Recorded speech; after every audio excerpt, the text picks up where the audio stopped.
ഒരുപാട് സ്ഥലത്ത് ആശങ്കകളും പ്രയാസങ്ങളും ഒക്കെ എനിക്ക് ഉൾപ്പെടെ ഉണ്ടായിരുന്ന സമയത്ത് എനിക്ക് ധൈര്യം തന്ന ഏറ്റവും കൂടുതൽ റെസ്പോൺസ് വന്നതും പ്രവാസ ലോകത്ത് തന്നെയാണ്. പാർട്ടിയുടെ പ്രിയപ്പെട്ട സഹപ്രവർത്തകരോട് അന്ന് നൽകിയ ധൈര്യത്തിന് അന്നും ഇന്നും ഞാൻ എൻ്റെ സ്നേഹവും നന്ദിയും അറിയിക്കാൻ ആഗ്രഹിക്കുന്നു.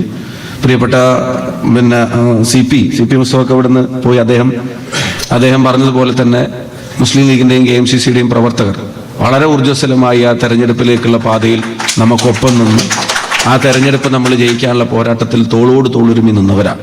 അപ്പം എല്ലാവരും ഇവിടുന്നുള്ള പ്രതികരണങ്ങൾ, അങ്ങോട്ടേക്കുള്ള യാത്ര, ഞാൻ ബൈ റോഡാണ് കുറേ ദൂരം പോയത്. അപ്പം അങ്ങോട്ടേക്കുള്ള യാത്രയിൽ ഏറ്റവും കൂടുതൽ കരുത്ത് പകർന്നതും അവിടെ ചെന്ന ശേഷമുള്ള പോരാട്ടത്തിൽ ഞാൻ എൻ്റെ രാഷ്ട്രീയ ജീവിതത്തിൽ ഇതുവരെ നേരിട്ടിട്ടില്ലാത്ത പലതരത്തിലുള്ള വ്യാജ ആരോപണങ്ങളും സ്ക്രീൻഷോട്ടുകളും ഒക്കെ ആയിട്ട് ആ തെരഞ്ഞെടുപ്പിനെ അട്ടിമറിക്കാൻ നടത്തിയ എല്ലാ ശ്രമങ്ങളിലും ജാതിമത വ്യത്യാസ ഭേദമന്യേ കരുത്ത് പകർന്ന ഈ സമൂഹത്തിനോട് ഒരു കാര്യം ഞാൻ പറയുന്നിട്ടുണ്ട്, തെരഞ്ഞെടുപ്പിന്റെ മുമ്പും പറഞ്ഞിട്ടുണ്ട്, തെരഞ്ഞെടുപ്പിന്റെ ശേഷവും പറഞ്ഞിട്ടുണ്ട്.